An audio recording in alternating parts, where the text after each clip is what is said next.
34년 만에 기록적인 이제 우리 일본 이야기 안 할 수는 없습니다. 엔저. 아까 교수님께서도 여러 번 지금 강조를 하고 말씀을 하셨고요. 우리나라는 달러뿐만 아니라 지금 엔화하고도 여러 가지 비교를 좀 해야 된다라는 말씀을 하셨는데 엔달러 환율이 155엔을 넘어섰다라고 합니다. 굉장히 좀 가파르게 우리도 그런데 일본도 굉장히 가파르게 지금 엔저가 발생을 하고 있는데 이게 속도가 문제긴 한데 물론 일본 입장에서는 나쁘지 않다라는 이야기도 나오고 있지만 일본 또 정부나 중앙은행에서 유도를 하는 건지 왜 이렇게 일본은 또 이렇게 약세가 되는 걸까요? 우리가 첫 번째로 던져야 될 질문은 환율은 1. 시장에서 수요와 공급에 의해서 결정되는 거예요. 2. 글로벌 강대국 간에 정책적으로 결정되는 거예요. 아, 이게 두 가지가 다 아닐까요? 그럼 두 가지가 다면 정답이 뭐예요? 그러니까 물어볼게요. 그럼 주머니 안에 흰 구슬도 있고 까만 구슬도 있다. 그러면 네. 그 주머니는 단색이에요? 단색이 아니에요? 단색이 아니죠. 아니죠. 네네. 그러니까 시장에서 결정되는 거냐?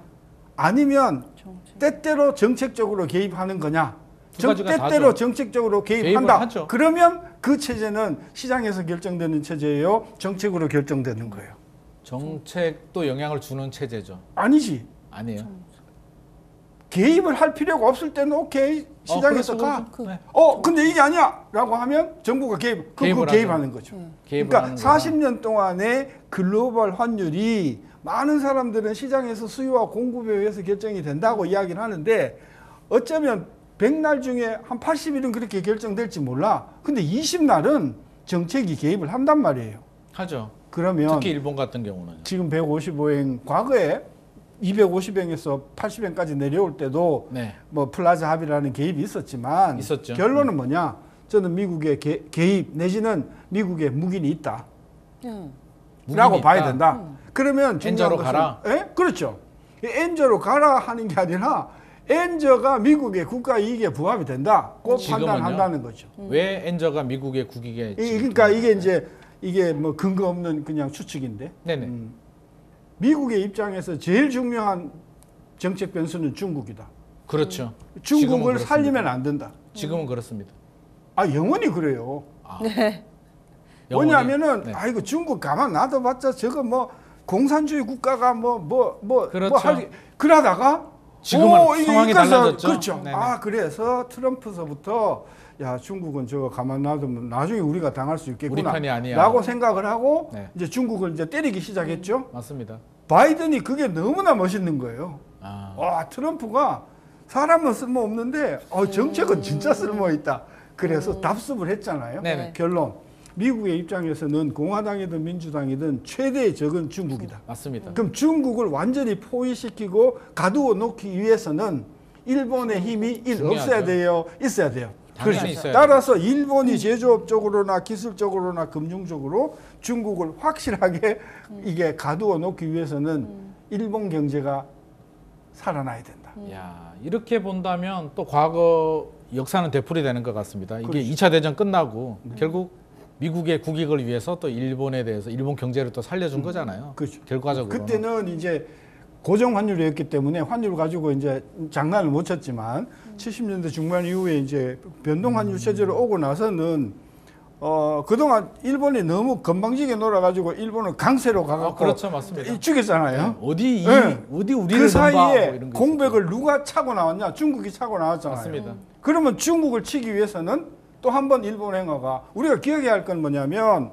일본 행화가 한참 올라갔을 때는 250엔까지 간 적이 맞습니다. 있어요. 네네. 그러니까 나는 지금 155엔도 더 올라갔죠. 이거 뭐 너무 높다 이야기 못하는 게 160엔까지 가도 어쩌면 180엔 가도 하나도 이상할 게 없다. 제가 추측하는 게 맞다고 하면 저는 그런 관점에서 이 환율을 금리 차를 가지고 자꾸 설명하려고 특히 엔화의 경우에는 저는 미국하고 일본이 손을 잡고 중국을 견제하자 이런 프레임워크에서 보면은 오래전서부터 일본 엔화는 약세가 간다고 제가 주장을 했고 근데 뭐 일부 우리 언론이나 여기 전문가들은 140엔 가는 게 일시적이야. 앵화 사 해가지고 앵화 산 사람들 지금 아주 코피 터지고 계시잖아요. 저는 충분히 공감하는 부분이고요. 근데 사실 만약에 이렇다면은 지금 이 엔저 상태는 앞으로도 계속될 더 거다라고 간다. 봐야 되는 거예요. 더 간다고 봐야 돼요. 충분히 가능성이 저는 있는 160행이 아니라 한 2, 3, 4년을 놓고 보면 더 올라갈 가능성도 있다.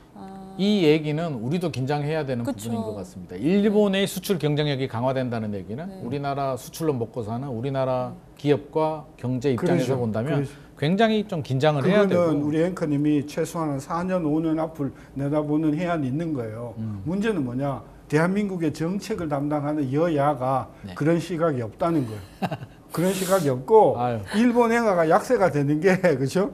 아, 일본에 관광을 많이 가고 일본에 가서 여기에만 지금 혈안이 돼가지고 아 진짜 좀 걱정이긴 합니다. 이게 그러니까요. 굉장히 우리 부동산만 보더라도 최근에 여러 가지 상황들, PF 문제라든지 여러 가지 산적된 현황들이 굉장히 많이 있기 때문에 저는 교수님 말씀을 진짜 한 귀로 흘릴 수가 없는 이유가 굉장히 좀 공감이 되는 부분이고요. 저 하나만 더 질문 드려야 돼요. 네. 그러면 BOJ에서 얼마 전에 마이너스 금리를 청산을 하고 이제 제로 상태에 와 있잖아요.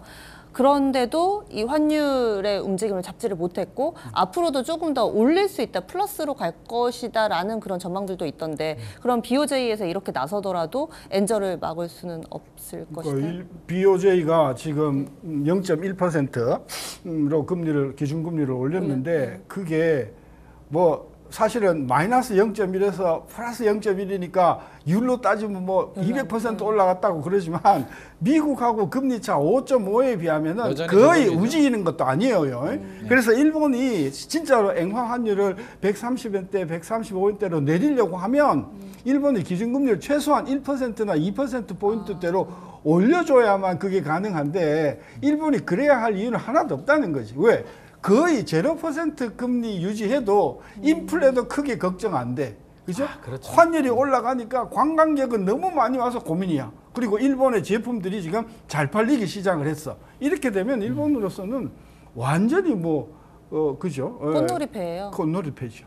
따라서 일본은 금리를 안 올릴 거다. 그리고 뭐 저도 공감하는 부분이 일본 BOJ가 쉽게 그렇게 정책 기조 금리를 안 바꿀 것 같습니다. 과거에도 이제 그런 사례들이 있었잖아요. 섣불리 또 이게 변화를 하다가 좀 살아나는 때 찬물을 끼얹는 결과가 나올 수도 있기 때문에 가장 중요한 그 계기는 뭐냐면 네.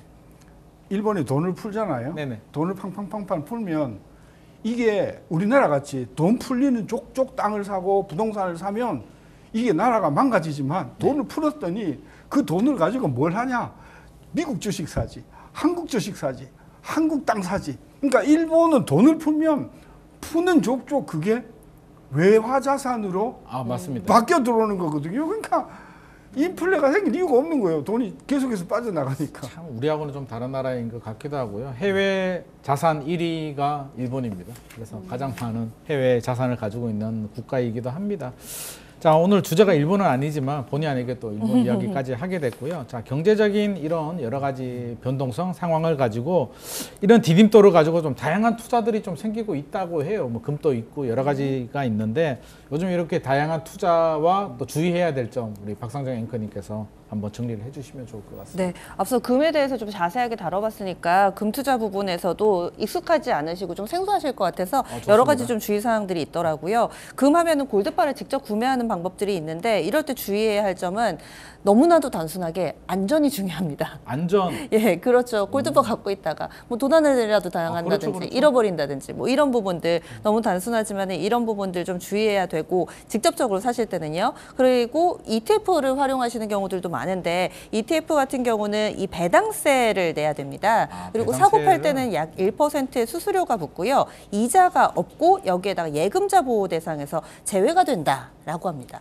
그래서 이런 세금이 좀 꺼려지신다면은 미국의 금 ETF도 있대요. 그래서 미국의 금 ETF 같은 경우는 양도세만 부과되기 때문에 장기적으로 금에다가 ETF 투자하실 거면은 국내 상품보다는 미국 금 ETF가 더 좋다라고 합니다. 그리고 이 밖에도 최근 들어서 뭐 원달러라든지 뭐 N달러라든지 환시가 드라마틱하게 좀 바뀌고 있기 때문에 해외에 뭐 서학개미도 있고 뭐 일학개미도 있고 하잖아요. 네. 그래서 이 FX 환에 대해서 해지를 하시려면은 ETF를 선택하실 때도 이 환 해지가 되는 상품들이 있으니까 네. 그래서 이런 부분들을 보고 투자를 하시는 게 좋겠다라고 전문가들은 조언하고 있습니다.